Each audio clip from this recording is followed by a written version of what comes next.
Hello বন্ধুরা, প্রথমেই আমার চ্যানেলে তোমাদেরকে স্বাগত। কেমন আছো সকলে? আশা করি সকলে খুব ভালো আছো। আমি কথা দিয়েও কথা রাখতে পারি, এই জন্য আমি ক্ষমা প্রার্থী।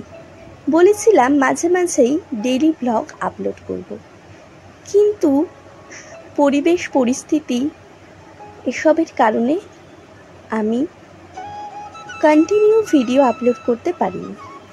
কিন্তু বহুদিন পর আবারও আমি চলে আসলাম একটি নতুন ভিডিও নিয়ে। এই ভিডিওটি একটু অন্যরকম। দেখতেই পাচ্ছ, সকাল সকাল হয়ে গেছে এক পশলা বৃষ্টি। বৃষ্টি ভেজা সকালে কোথায় যাচ্ছি, কেন যাচ্ছি, পুরোটাই শেয়ার করব তোমাদের সাথে। দিনটি ছিল 11ই আগস্ট। প্রথমেই আমি ক্ষমা প্রার্থী, প্রায় 1 মাস আগের ভিডিও এখন আপলোড করার জন্য। আসলে সময়ের অভাবে এবং পারিপার্শ্বিক কারণে আমি এতদিন ভিডিওটি এডিট করতে পারিনি, তাই আপলোড করতেও দেরি। কিন্তু এখন যখন সময় পেয়েছি, খুবই ইচ্ছা করছে তোমাদের সাথে শেয়ার করতে। 11ই আগস্ট দিনটি আমার কাছে আরও একটি কারণে খুবই স্পেশাল, কারণ এই দিনটি আমার কাছে একটি বিশেষ দিন। গত বছর এই দিনেই আমি প্রথম স্বনির্ভর হয়েছিলাম, অর্থাৎ আজ আমার চাকরির 1 বছর পূর্ণ হলো। সেই জন্য খুব সকালেই বেরিয়ে পড়েছিলাম আমরা আমাদের গন্তব্যের উদ্দেশ্যে। বৃষ্টি ভেজা সকালে গঙ্গার মনোরম পরিবেশ দেখতে দেখতে এক পশলা ঠান্ডা হাওয়ায় আমরা ধীরে ধীরে এগিয়ে চলেছি আমাদের গন্তব্যের দিকে। সারা দিন আমাদের খুবই ভালো কেটেছে, তোমরা দেখতে থাকো। এখন আমরা যাচ্ছি দক্ষিণেশ্বর গঙ্গার উপর দিয়ে।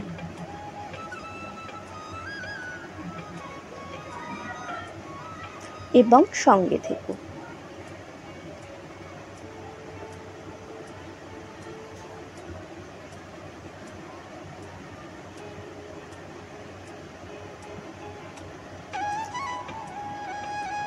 ঘন্টা 2 যাত্রা করে আমরা অবশেষে চলেছি আমাদের গন্তব্যের লক্ষ্যে।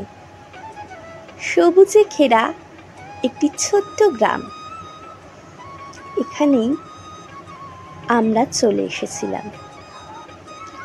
সকালের ব্রেকফাস্ট এবং দুপুরের লাঞ্চ করার পর আমরা অবশেষে বিকেলে বেরিয়ে পড়েছি আসল উদ্দেশ্যে। সবুজে ঘেরা এক টুকরো জমি এবং এরপরেই আসল লক্ষ্য। হ্যাঁ, এবার আর ভূমিকা করব না, বলেই দিই আমরা গেছিলাম নন্দকুঠি। এটি তারকেশ্বর থেকে প্রায় 7-8 কিলোমিটার আগে। দেখতেই পাচ্ছ, শ্রাবণ মাস, এটি হলো জাগ্রত মহাদেবের মাস। প্রচুর দর্শনার্থী এবং পুণ্যার্থী হেঁটে চলেছে তাদের উদ্দেশ্য সাধনে। আমরা তাদেরকেই ভান্ডারা দিতে গেছিলাম, অর্থাৎ তাদের এই পরিশ্রান্ত জার্নির কিছুটা কষ্ট লাঘবের চেষ্টা।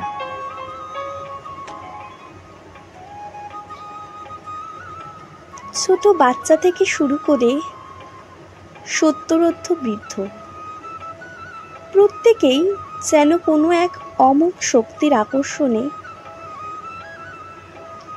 হেঁটে চলেছে। দেখতে পাচ্ছ তোমরা কিভাবে সকলে উৎসাহের সাথে যাচ্ছে। দেখো কি সুন্দর এই দৃশ্যটি। এরা কত বড় একটি বাঁক নিয়ে হেঁটে চলেছে এবং দলের সদস্য সংখ্যাও অনেক।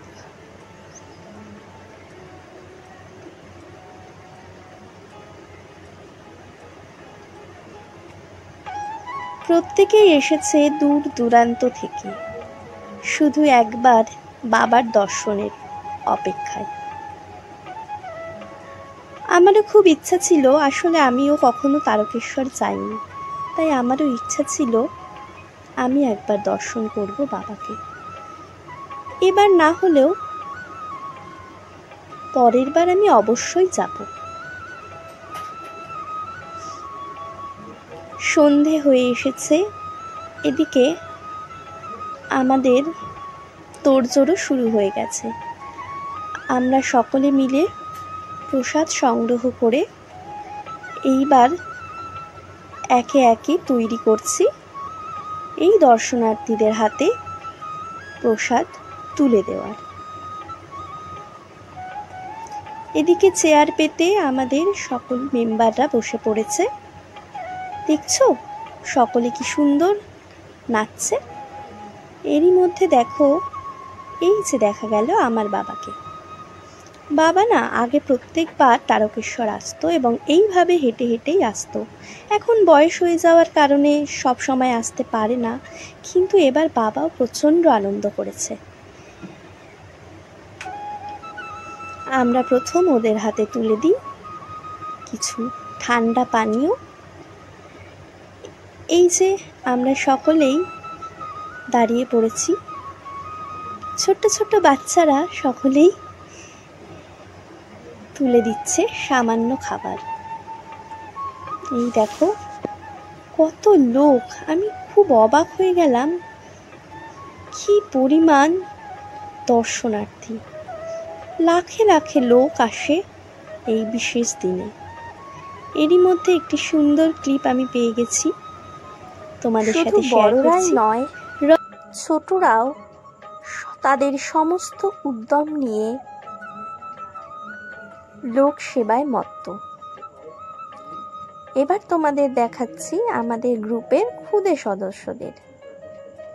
তারা কত উৎসাহে তাদের কাজ করতে ব্যস্ত। দেখো কিভাবে ওরা দর্শনার্থীদের হাতে তুলে দিচ্ছে ঠান্ডা পানীয়, আর তারাও খুব খুশি মনে গ্রহণ করছে। এই যে আমাদের দুজন খুদে সদস্য, দেখতে পেয়েছো নিশ্চয়ই। ওরা খুব উৎসাহ উদ্দীপনা সাথে ওদের কাজ করেছে এবং ভীষণ আনন্দ করেছে এই কাজ করে। এই যে তোমাদের দেখাচ্ছি আমার অবস্থা, গরমে ঘেমে নিয়ে একাকার অবস্থা, তাতেও এক অনন্য তৃপ্তি ফিরে পেয়েছি। সত্যি খুব আনন্দ করে কাটিয়েছি আমরা সারাদিন। পিকনিক, খাওয়া দাওয়া, তার সাথে এই এত জনসমাগম, নাচ গান কোনো কিছুই বাকি থাকেনি সেদিন। দিনটা সাধারণ দিনের থেকে একদমই আলাদা ছিল। এরপর দেখো সুন্দর সাজিয়েছে, তাই না? ওরা চলেছে। তাহলে আজ এই পর্যন্তই। আমি যথেষ্ট ক্ষমাপ্রার্থী এত দেরি করে ভিডিও আপলোড করার জন্য। এরপর থেকে চেষ্টা করব খুব তাড়াতাড়ি ভিডিও দেওয়ার। সব কিছু সামলে আসলে পেরে উঠি না, তাই এত দেরি। তোমরা সবাই ভিডিওটি দেখো, আর ভালো লাগলে লাইক, কমেন্ট, সাবস্ক্রাইব করে দিও। আরও নতুন নতুন আপডেট পেতে আমার বেল আইকনে প্রেস করো। টাটা।